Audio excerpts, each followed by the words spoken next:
Les chemins de Saint-Jacques-de-Compostelle en France fêtent en 2018 le 20e anniversaire de leur inscription au patrimoine mondial de l'UNESCO au titre des chemins de Saint-Jacques. La France compte 71 édifices classés et 7 sections du chemin. Notre département de Gironde compte à lui seul 7 édifices classés.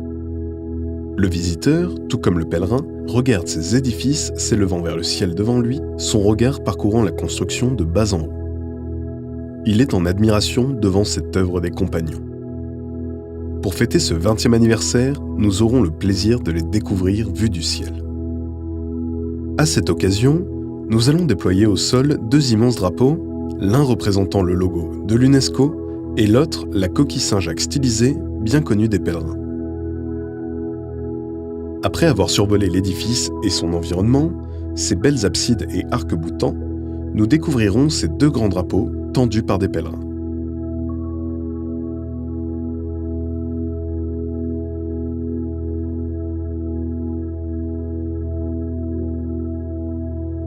Soulac.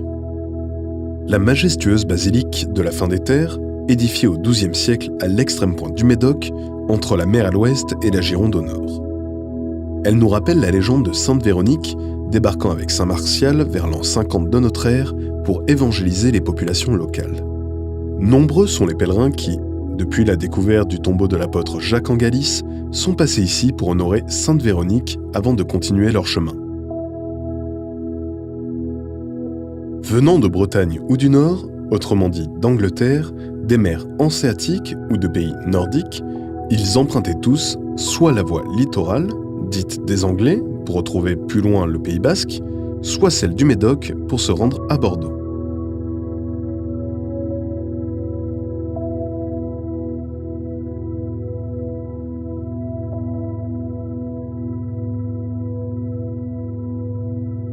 Bazas. C'est une halte importante sur la voie de Vézelay, empruntée depuis le Moyen-Âge par les pèlerins se rendant à Saint-Jacques-de-Compostelle. La cathédrale, construite sur un piton rocheux, est au centre de la ville fortifiée. Consacrée en 1096 par le pape Urbain II, qui prêcha la première croisade, elle remplace une ancienne église détruite par les Normands lors des invasions barbares. Une légende raconte qu'une femme de la région de Bazas était à Jérusalem lors de la décollation de Saint Jean-Baptiste. Elle aurait recueilli quelques gouttes de son précieux sang qu'elle ramena à Bazas. Malgré la disparition de la précieuse relique lors des guerres de religion, les pèlerins continuent avec plaisir à faire étape dans cette belle ville de Bazas.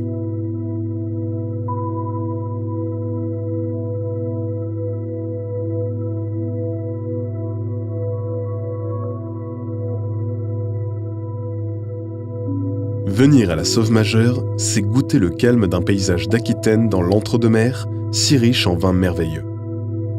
C'est aussi découvrir les ruines somptueuses de cette grande abbaye construite par Saint Gérard. Il y posa la première pierre en l'an 1088. 3 années plus tard, il fit construire une église paroissiale qu'il plaça sous le vocable de Saint-Pierre. À son chevet, une des plus anciennes représentations de Saint Jacques, entre la Vierge sur sa droite et Saint Michel à sa gauche. Les pèlerins en route vers Saint-Jacques-de-Compostelle venaient aussi bien de Tours, Angoulême, Vézelay ou même du Quercy, car ils préféraient suivre la Garonne, une voie fluviale, et traverser la Guyenne plutôt que le Condomois.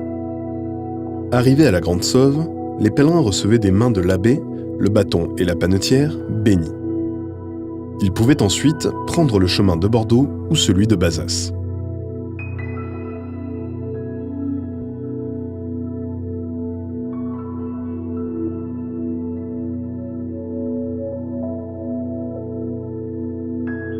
Bordeaux, une plaque tournante des chemins de Saint-Jacques. La basilique Saint-Seurin est un bel édifice qui trouve son origine au IVe siècle. Souvent remaniée, seule la crypte reste de cette époque. C'est à partir du XIe siècle qu'elle commencera à prendre la forme que nous le connaissons aujourd'hui. Le porche ouest est un bel exemple de l'art roman de cette époque. Quant au porche sud et sa statue de Saint-Jacques apôtre, c'est l'influence gothique du XIIIe siècle qui l'a façonné. Voilà ce que dit le Codex Calixtimus, ou livre de Saint-Jacques, écrit au XIIe siècle.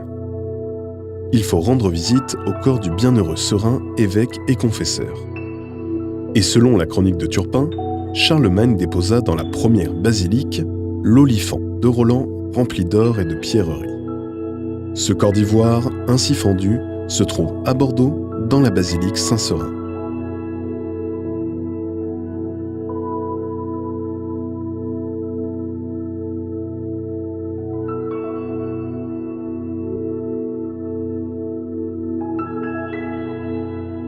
La cathédrale Saint-André, un joyau au cœur de la ville. Cet immense vaisseau de pierre, avec ses 2 tours au nord, reposant à l'extrémité du transept, arbore une nef romane construite au XIe siècle et consacrée par le pape Urbain II en 1096, ainsi qu'une abside et des absidioles d'un pur gothique du XIIIe siècle. Cette dernière nous révèle qu'en ce lieu, les plus grands noms de l'histoire ont laissé leur empreinte. C'est ici qu'Aliénor d'Aquitaine a épousé le futur roi de France, Louis VII, le 25 juillet 1137, jour de la Saint-Jacques, alors que son père Guillaume X d'Aquitaine faisait le chemin de Saint-Jacques.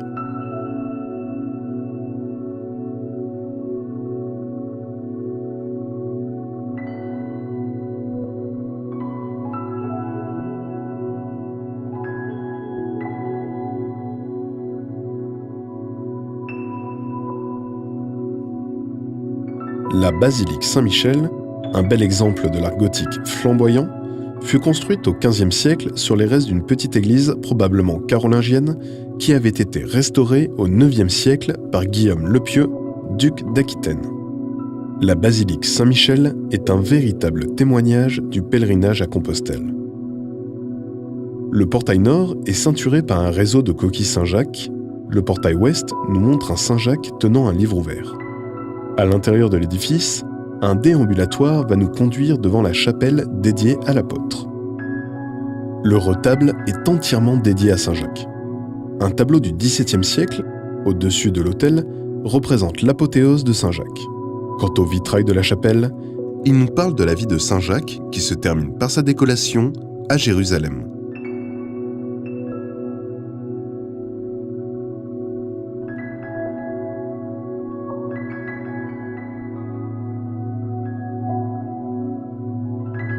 Le 3-mâts Belém est le dernier des grands voiliers du XIXe siècle. Construit à Saint-Nazaire pour les chocolateries Meunier, il prend la mer en 1896 pour le commerce de fèves de cacao entre l'Amérique du Sud et la France. En 1979, la Caisse d'épargne en devient acquéreur. L'année suivante, elle en fait don à la Fondation Belém qui en est toujours propriétaire. Ce magnifique voilier est à Bordeaux en ce jour du 18 juin 2018 où il embarque 48 pèlerins à destination de la Corogne. Après la bénédiction traditionnelle, le Belém largue ses amarres. La famille et les amis des pèlerins marins ont embarqué sur le Marco Polo qui les mènera jusqu'au bec d'Ambès comme le veut la tradition.